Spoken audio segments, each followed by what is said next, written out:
الحمدللہ الذی ہدانا لہذا وما كنا لنهتدي لولا ان هدانا الله لقد جاءت رسل ربنا بالحق الصلاة والسلام والتحیۃ والاکرام علی رسول الثقلین محبوب رب المشرقین والمغربین جد الحسن والحسین سیدنا و مولانا ابی القاسم محمد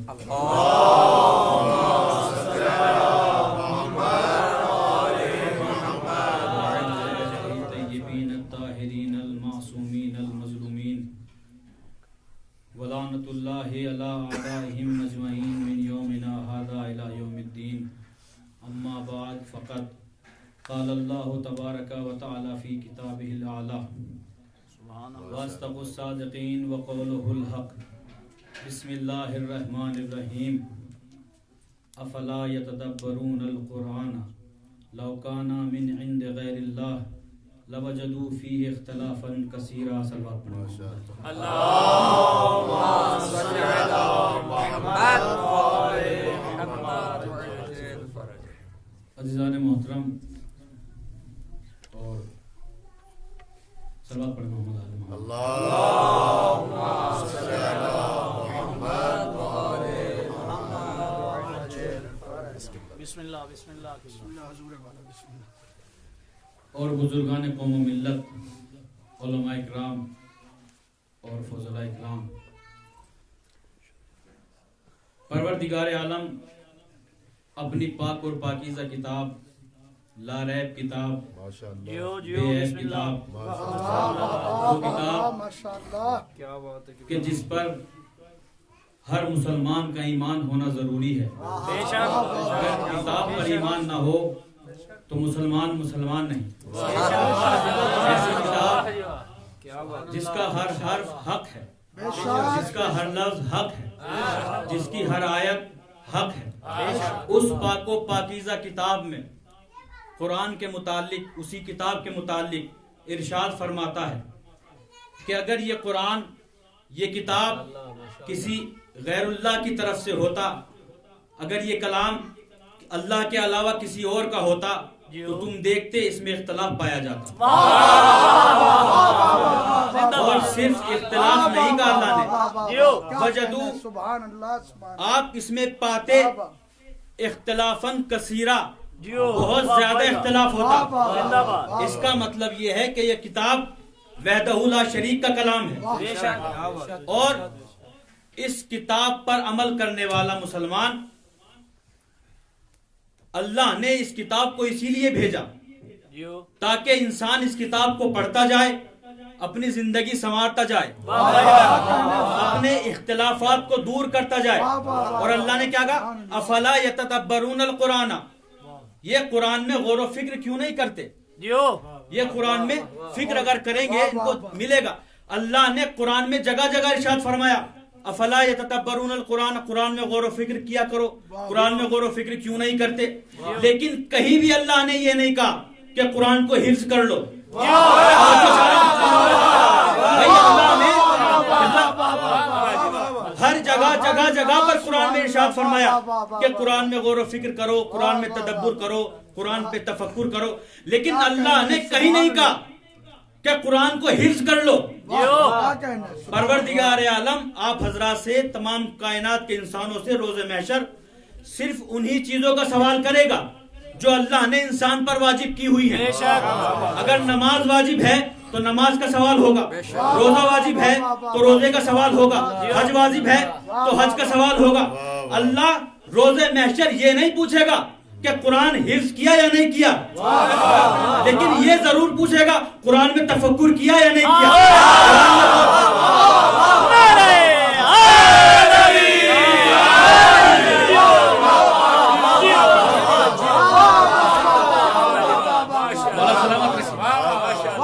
قرآن میں تفکر غور و فکر کیا یا نہیں کیا.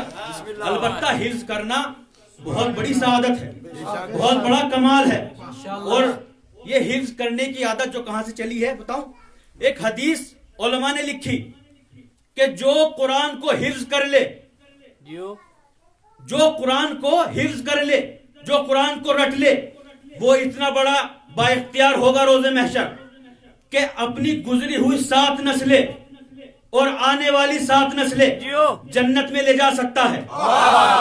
توجہ رکھیے گا، جو قرآن کو حفظ کر لے، جو قرآن کو رٹ لے، وہ اتنا بڑا با اختیار، وہ اتنا بڑا با کمال کہ روز محشر 7 آنے والی نسلیں، 7 گزری ہوئی نسلیں جنت میں لے جائے۔ بھائی توجہ چاہ رہا ہوں، ایک گناہگار انسان، نجاست کی حالت میں پیدا ہونے والا انسان، اگر اس قرآن کو رٹ لے، اس قرآن کو حفظ کر لے، تو اتنا با کمال، اتنا با اختیار کہ اپنی آنے والی 7 نسلیں، گزری ہوئی 7 نسلیں جنت میں لے جائے، اور جو رسول کے ہاتھوں پر توریت بھی سنائے۔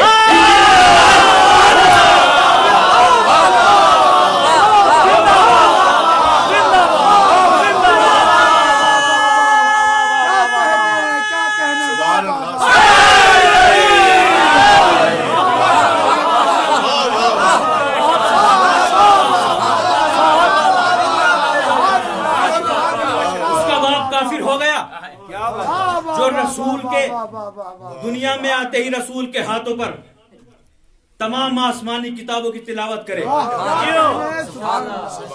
وہ اتنا بڑا کافر۔ قبلہ ہمارے استاد نے ایک جملہ کہا تھا کہ میں نے عالم تصور میں جناب ابو طالب سے پوچھا کہ یہ مسلمان آپ کو کافر کیوں کہتے ہیں؟ یہ مسلمان آپ کو کافر کیوں کہتے ہیں؟ تو جناب ابو طالب نے مجھ سے سوال کر لیا، تمہیں کافر کیوں کہتے ہیں؟ میں نے کہا مجھے تو اس لیے کہتے ہیں کیونکہ میں علی کو مانتا ہوں، میں تو کافر ان کی نظر میں اس لیے ہوں کہ میں علی کو مانتا ہوں۔ تو جناب ابو طالب نے جواب دیا، تم تو اس لیے کافر کہ علی کو مانتے ہو، میں تو علی کا باپ ہوں۔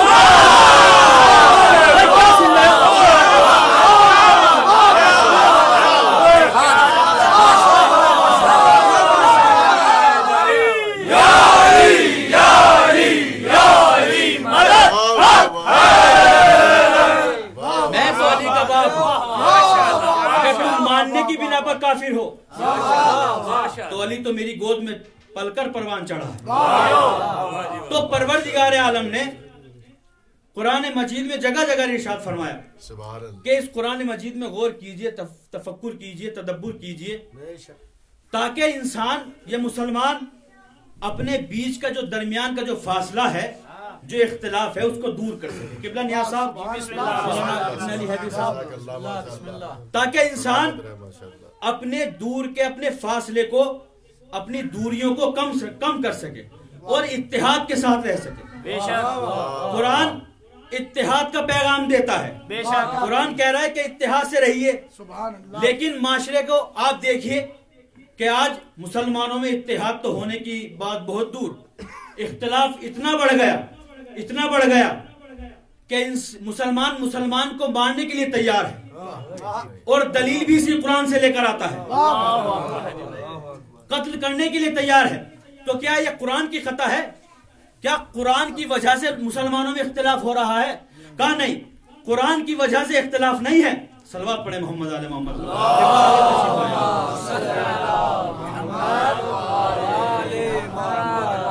یہ اختلاف جو ہے یہ قرآن کی وجہ سے نہیں ہے، یہ اختلاف ہے تاریخ کی وجہ سے، یہ اختلاف ہے تاریخ کی بنیاد پر۔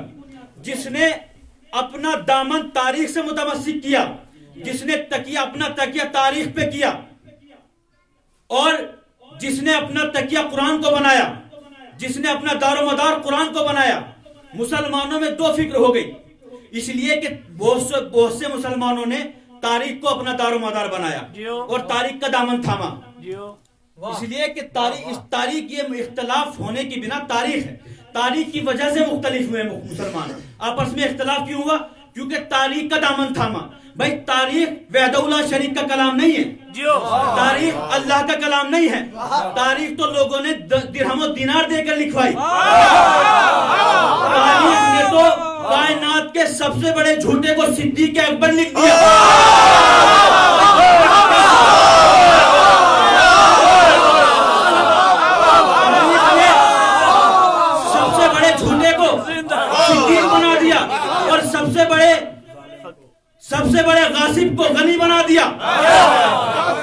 تاریخ ہے تو تاریخ کا دامن جس نے تھاما وہ اس کے درمیان فاصلہ ہو گیا. لیکن اب یہاں سے دو فکریں چلی, ایک فکر قرآن والی, ایک فکر تاریخ والی. جس نے تاریخ کا دامن تھاما ان کی فکر الگ, جس نے قرآن کا دامن تھاما اس کی فکر الگ, جس نے تاریخ پڑھ کر قرآن کو سمجھا اس کی فکر الگ ہوئی, جس نے قرآن پڑھ کر تاریخ کو سمجھا توجہ رکھیے گا, کہیں کسی نتیجے پر لے جانا چاہ رہا ہوں. جس نے تاریخ پڑھ کر قرآن کو سمجھا اس کی فکر الگ, جس نے قرآن پڑھ کر پھر تاریخ کو پڑھا اس کی فکر الگ. ایک مثال دے دوں, جو پہلے تاریخ پڑھتا ہے اور بعد میں قرآن سمجھتا ہے وہ یہ کہتا ہے کہ جب تمام صحابہ کی اولاد نے یزید کی بیعت کر لی تھی تو امام حسین نے کیوں نہ کی. جو تاریخ پڑھتا ہے اور قرآن بعد میں پڑھتا ہے وہ یہ کہتا ہے کہ جب تمام صحابہ کی اولاد نے یزید کی بیعت کر لی تھی تو امام حسین نے کیوں نہ کی. لیکن جو پہلے قرآن پڑھتا ہے بعد میں تاریخ پڑھتا ہے وہ یہ کہتا ہے کہ جب امام حسین نے یزید کی بیعت نہ کی تو صحابہ کی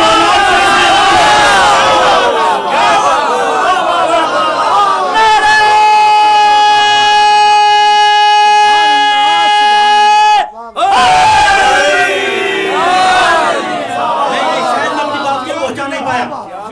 کیوں؟ اس لیے کہ جو پہلے قرآن پڑھتا ہے وہ پڑھتا ہے ابنانا و ابناکم, وہ پڑھتا ہے پہلے ابنانا و ابناکم. اب وہ حسین کو رسول کا صحابی نہیں سمجھتا, رسول کا بیٹا سمجھتا ہے.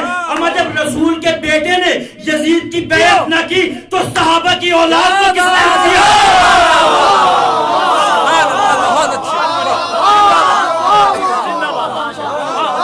صلوات پڑھیں محمد آل محمد.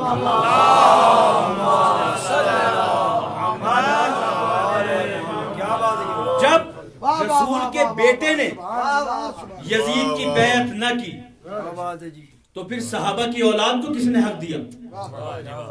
یہ تاریخ اور قرآن, تاریخ کا دامن جس نے تھاما وہ قاتل حسین بنا, قرآن کا دامن جس نے تھاما وہ ناصر حسین بنا. جس نے قرآن کا دامن تھاما, جس نے صرف تاریخ پہ تکیہ کیا وہ قاتل حسین بنا, جس نے قرآن پہ تکیہ کیا وہ ناصر حسین بنا. ورنہ کربلا کے میدان میں دونوں لشکر تھے اور دونوں مسلمان کہلاتے تھے. بھائی ادھر بھی نماز پڑھنے والے تھے, ادھر بھی نماز پڑھنے والے تھے, لیکن یزیدی لشکر نے امام کے پیچھے نماز نہیں پڑھی. بھائی تاریخ نے 6,000 سے لے کے 30,000 سے لے کے 9 لاکھ تک تعداد لکھی ہے یزیدی لشکر کی, اور امام حسین کے لشکر کی تعداد 72 افراد. جب نماز ظہر کا وقت ہوا کربلا کے میدان میں تو یزیدی لشکر نے امام کے پیچھے نماز نہیں پڑھی بلکہ عمر صاحب کے پیچھے نماز پڑھی. 30,000 کا مان لیجئے, 30,000 کے لشکر نے امام کو چھوڑ کر نماز پڑھی. توجہ رکھیے گا, 30,000 کے لشکر نے امام کو چھوڑ کر نماز پڑھی تو تاریخ نے یزیدی لکھا, قاتل حسین لکھا, یزیدی لکھا. جس نے امام کو چھوڑ کے نماز پڑھی اس کو یہ تاریخ نے یزیدی لکھا.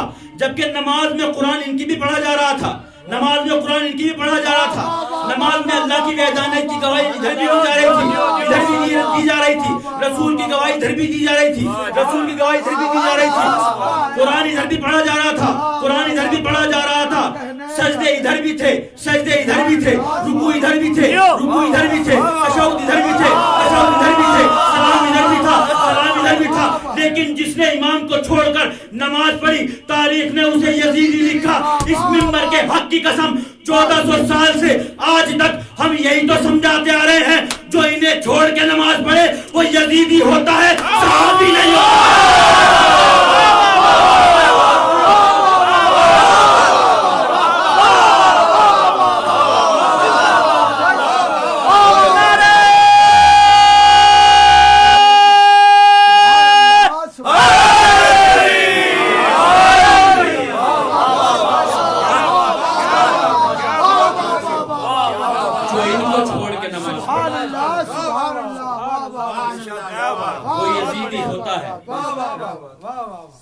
صحابی نہیں ہو.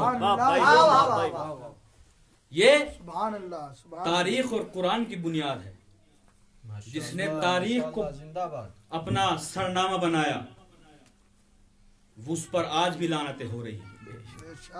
اور جس نے قرآن کے پیچھے چلا, جس نے قرآن کی بات مانی, وہ آج بھی علیہ السلام ہے. قرآن نے آگے بڑھ کر اسی بارے میں آواز دی.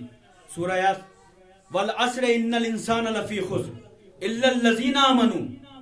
تمام انسان گھاٹے میں ہیں, تمام انسان خسارے میں. کیوں؟ اس لیے کہ قرآن کا دامن چھوڑ دیا. قرآن کو صرف حفظ کرنے کی بنیاد پر رکھا, صرف حفظ کیا, قرآن میں تفکر نہیں کیا. اسی لیے قرآن نے کہا مجھے زمانے کی قسم تمام انسان گھاٹے میں ہیں, تمام انسان خسارے میں ہیں. الا الذین آمنوا, مگر وہ لوگ جو ایمان لے کر آئے, جو لوگ ایمان لے کر آئے. اگر اللہ قرآن میں قسم کھا کے کہہ رہا ہے والعصر, مجھے زمانے کی قسم, اگر یہ عصری پہ بحث کی جائے تو مجھ جیسے طالب علم کے لیے کم سے کم ایک مجلس چاہیے کہ عصر کو بیان کرو کیا ہے. عصر کیا ہے؟ اللہ قسم کھا کے بتا رہا ہے والعصر ان الانسان لفی خسر, مجھے زمانے کی قسم تمام انسان گھاٹے میں ہیں, تمام انسان خسارے میں ہیں. اور قسم کب کھائی جاتی ہے؟ آپ اپنے معاشرے میں دیکھیے, قسم کھائی جاتی ہے جب کسی کو اپنی بات کا یقین دلانا ہو. بھائی میں نے آ کے کوئی قبلہ نیاز صاحب کو کہا کہ بھائی ایسا ایسا واقعہ ہوا ہے, ان کو یقین نہ آیا, البتہ ان کو یقین ہوگا لیکن مثال کے طور پر, تو یہ کہیں گے مولانا پہلے قسم کھا کے بتائیے اللہ کی قسم. اگر میں نے اللہ کی قسم مثلا کھا لی تو انہیں فوراً یقین آ جائے گا, بھلے ہی وہ بات جھوٹی ہو, انہیں یقین آ جائے, کیونکہ اللہ میری نظر میں اور ان کی نظر میں محترم ہے. تو قسم اسی چیز کی کھائی جاتی ہے جو نگاہ میں محترم ہو. اللہ قسم کھا رہا ہے زمانے کی, مجھے زمانے کی قسم, ہر زمانے کی قسم نہیں, جو زمانہ اللہ کی نگاہ میں محترم ہوگا. کیا سن رہے اللہ زمانے کی قسم, اور پھر زمانے کی قسم کھا کے اپنی بات کہہ رہا ہے تمام انسان گھاٹے میں ہیں. اس کا مطلب یہ یقینی بات, اللہ اگر بنا قسم کے بھی کوئی بات کہہ دے تو اس کی بات پہ یقین بلکہ ایمان رکھنا واجب ہے ہر مسلمان. اگر نہیں رکھے گا تو مسلمان نہیں. یہاں تو اللہ قسم کھا رہا ہے, اس کا مطلب یہ بات کی بہت اہمیت ہے. مجھے زمانے کی قسم تمام انسان گھاٹے میں ہیں, تمام انسان خسارے میں ہیں. الا الذین آمنوا, مگر وہ لوگ جو ایمان لے کر آئے. اس کا مطلب جو ایمان لے کر آئے گا وہ خسارے میں نہیں ہوگا, وہ گھاٹے میں نہیں ہوگا, بلکہ وہ فائدے میں ہوگا, وہ کامیاب ہوگا. تمام انسان گھاٹے میں ہیں, تمام انسان خسارے میں ہیں. الا الذین آمنوا. قبلہ آگے آجائیں, صلوات پڑھیں محمد. اللہم صلی علی محمد.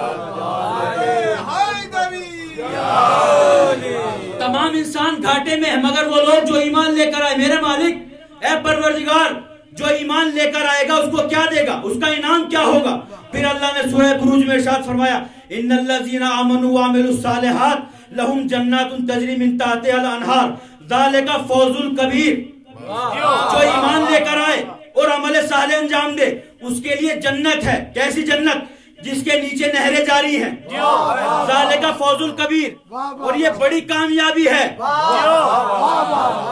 جو ایمان لے کر آئے وہ کامیاب. کون؟ اور جو کامیاب وہ جنتی. کامیابی کا نتیجہ جنت, ایمان کامیابی کا نتیجہ. جو ایمان لے کر آئے گا وہ کامیاب ہوگا, اور جو کامیاب ہوگا وہ جنتی ہوگا. یعنی جو جنت میں جائے گا وہ با ایمان بھی ہوگا اور کامیاب بھی ہوگا. اللہ نے کہا جو ایمان لے کر آئے گا وہ کامیاب بھی ہے اور جنتی بھی ہے. لیکن پروردگار عالم نے یہ نہیں بتایا ایمان کس چیز پہ لانا ہے. اللہ نے کہا جو ایمان لے کر آئے عمل صالح انجام دے وہ جنتی, دونوں آیت کے مطابق. پھر رسول نے ارشاد فرمایا, تمام مسلمانوں نے اس حدیث کو لکھا کہ میری امت کے 73 فرقے ہوں گے, تمام جہنمی ہوں گے, ایک جنتی ہوگا. سارے فرقے جہنمی, ایک جنتی. تمام فرقے جہنمی, ایک جنتی. اور جنتی کون ہوگا؟ با ایمان. بھائی اگر علماء کا مجمع نہ ہوتا شاید یہ بات نہ پڑتا. جنتی کون؟ جو ایمان لے کر آئے. کامیاب کون؟ جو ایمان لے کر آئے. جو ایمان لے کر آئے وہی جنتی. بچے کو بدل کر کہا جائے جو ایمان لے کر آئے وہی جنتی. اور جنتی کون؟ جو کامیاب. اور جنت میں صرف ایک فرقہ جائے گا, 72 جہنم میں جائیں گے. جنت میں ایک ہی فرقہ جائے گا جس کا ایمان ہوگا. میرے مالک ایمان کس چیز پہ لانا ہے؟ تو نے یہ نہیں بتایا. ہم تو یہ سمجھ رہے تھے شاید اللہ اپنی بات کر رہا ہو کہ جو اللہ پہ ایمان رکھے وہ جنتی, لیکن پھر رسول کی حدیث نے دامن تھام لیا. نہیں, میری امت کے 73 فرقے, ایک فرقہ جنتی, 72 جہنمی. اس کا مطلب اللہ پہ ایمان کی بات نہیں ہوئی. کیوں؟ اس لیے کہ اللہ پہ 73 کے 73 فرقے ایمان رکھتے ہیں. اللہ پر 73 کے 73 فرقوں کا ایمان. جنت میں ایک ہی فرقہ جائے گا. ہم سمجھے شاید رسول کی بات ہو رہی ہو, لیکن رسول پہ 73 کے 73 فرقوں کا ایمان. ہم سمجھے شاید نماز کی بات ہو رہی ہے, لیکن نماز 73 کے 73 فرقے پڑھتے ہیں اور جنت میں ایک ہی فرقہ جائے گا. ہم سمجھے شاید روزے کی بات ہو رہی ہو, لیکن روزے میں 73 کے 73 فرقے رکھتے ہیں. بھائی قسم خدا کی ہم یہ ایمان ڈھونڈتے رہ جاتے اگر رسول جنگ خندق کے دن ارشاد نہ فرماتے آج میں کل کفر کے مقابلے میں کل ایمان.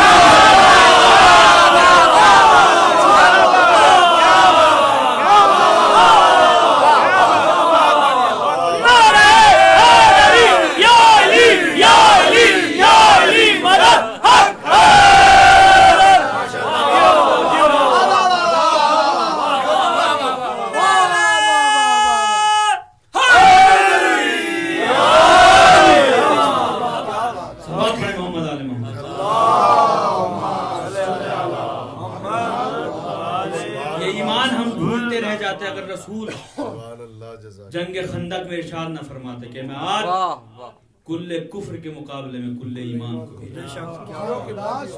اور یہ ایمان مولا کائنات علی ابن ابی طالب علیہ السلام کی ذات.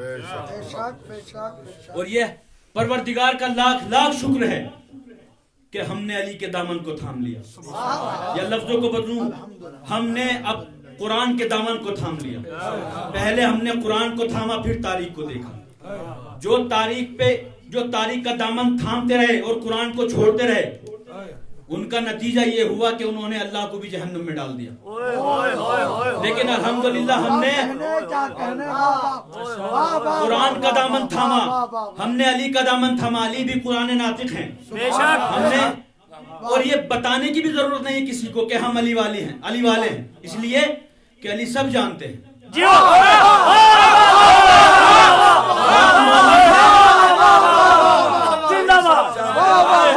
کون منافق ہے سب جانتے ہیں.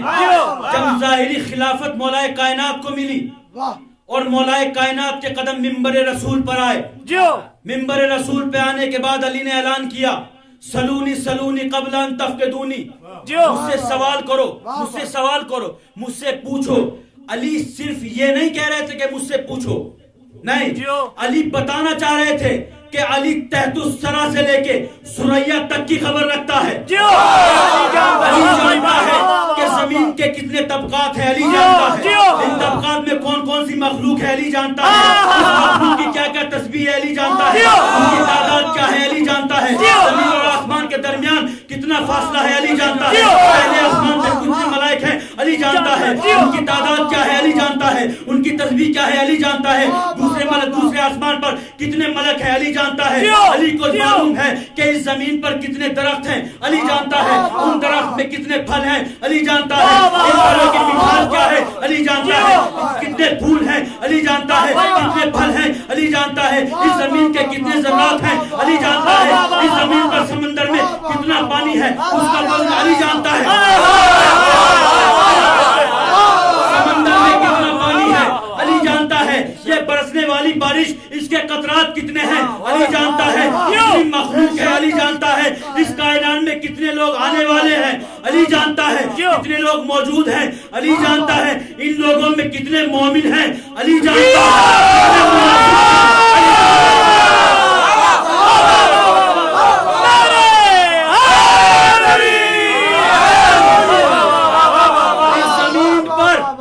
کتنے لوگ ہیں, علی جانتا ہے کتنے منافق ہیں, علی جانتا ہے کتنے مومن ہیں, علی جانتا ہے, جملہ سنیے گا, علی جانتا ہے قیامت تک آنے والے انسانوں کے نام, علی جانتا ہے